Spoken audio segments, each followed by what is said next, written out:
Lance Stroll has been the guy everyone makes fun of in racing for a long time now. But what he did in Brazil probably shocked even the people who really don't like the Canadian driver. He went off the track during the warm-up lap and then couldn't come back because he got his car stuck in the sand, even though there was plenty of road to drive on. This is something a beginner would do, not a Formula One driver. And now people are asking if it's finally time for Aston Martin to get rid of Lance, and if they do, who should replace him? It's pretty clear that what Lance Stroll did in Brazil caught many people off guard. And we're not talking about the crash in qualifying that wrecked his car at turn 3. We're talking about the actual race and the warm-up lap where he spun off the track and then got his car stuck in the sand. While this was happening, the fans were shouting the name of the backup driver for Aston Martin, Felipe Gogafeu, who also won the Formula 2 championship and is from Brazil himself. So you can say that Lance was really embarrassed, which is putting it nicely. Even so, the Canadian driver explained his mistake. And when he talked about it, he said, "As soon as I touched the brake, I just had a huge rear lock, and then I was just along for the ride from there. I've never felt that in the car, so maybe there was a brake problem, and we have to look into it for sure." In a race like this, anything can happen, so to be out on the warm-up lap really stinks, but we have to look into what happened. Of course, the car hasn't been something to be proud of either, as the team based in Silverstone has been struggling to understand a lot about the new parts. They put on the Omar 24, but with their eyes looking toward the future, and with Alonso saying that he doesn't plan to leave. Big changes are coming for Aston Martin's driver lineup. Adrian Newey is very unlikely to want to work with the son of the team owner because he has been on the winning side of things for so long. And of course, he would want to keep winning when he arrives at Aston Martin. The British guy starts his job on March 1st, 2025. On the other hand, we have Honda, a company who has their own driver currently racing for RB. And while many people are connecting Tsunoda to a possible Red Bull seat as a replacement for Perez, this is very unlikely to happen because we've seen that the Austrian team is paying a lot of attention to Lawson and to other candidates as well, such as Colapinto. Even so, the danger for Lance is now really big because the situation has reached levels that can't continue. The car's ability to be predictable has gotten worse, and Lance is one of the most up-and-down drivers on the grid, driving without passion and never feeling the pressure of having to do better because his seat is never at risk. This is probably not his fault because he was put in this position by his father Lawrence, who said loud and clear that the situation at Aston Martin regarding his son won't change as long as he's the man leading the team.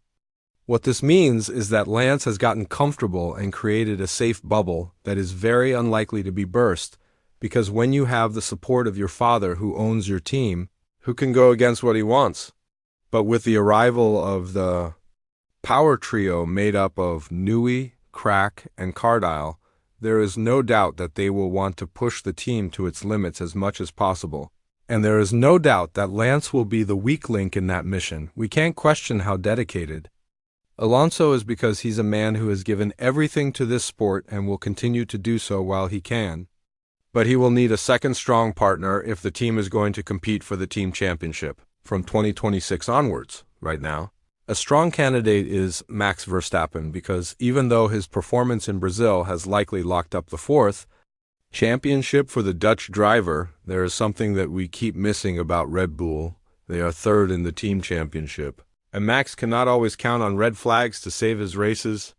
Apart from the amazing job that he showed on the track in Interlagos, Helmut Marko has spoken about the future of Verstappen, and when talking about it, he started rumors that the situation needs to get better sooner rather than later, because with all the latest moves that have happened at Aston Martin, they are now a real threat to take away the three-time world champion. Furthermore, the veteran Austrian said, "Max drives where he can win." Aston Martin has the most modern factory. The wind tunnel will be working next year, and Honda engines will be added to that. Everything fits, and if you look at history, it is clear wherever Newey has gone, there has been an upward trend. I don't know why it should be any different at Aston Martin. For Verstappen knows he can win titles with us too if we can get through this World Championship now.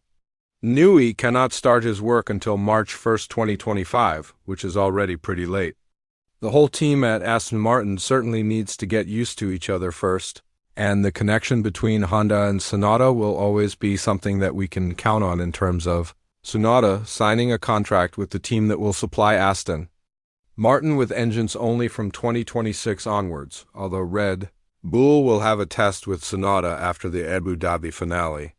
Honda has agreed with the hot and cold relationship that was put on the Austrian team by the Japanese manufacturer has now made it a bit hard for them to promote someone from Honda's driver program, but not from their own group of drivers even.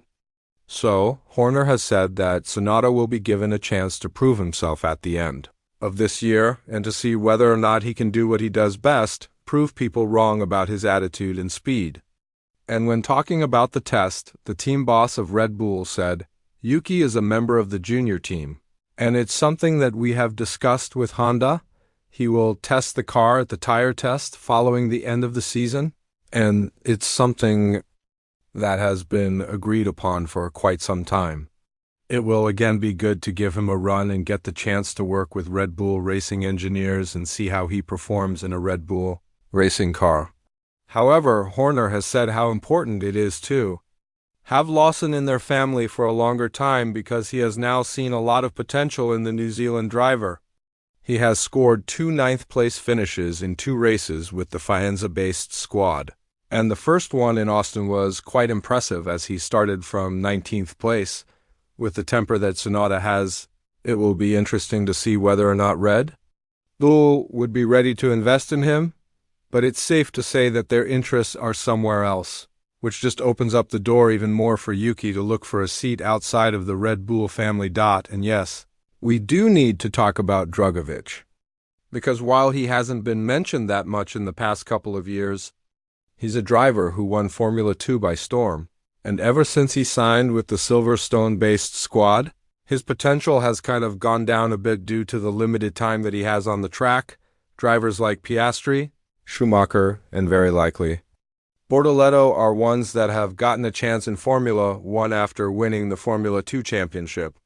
And ignoring the talents of Felipe is definitely something that Aston Martin would have to think about as to whether or not it's smart to do now that the wave of young drivers is showing what they can do on the grid. All of this is making the situation at Aston Martin very interesting because they're now facing some very tough challenges ahead of them. They need a strong pair of drivers to give the best possible feedback to the engineers, as that part has been solved by signing some high-profile members and continuing to add more depth in the engineering field, with Newey having more hands-on jobs at Aston Martin and with Honda being there from 2026 onwards. Do you think that a reunion with some of the current Red Bull-connected drivers will happen?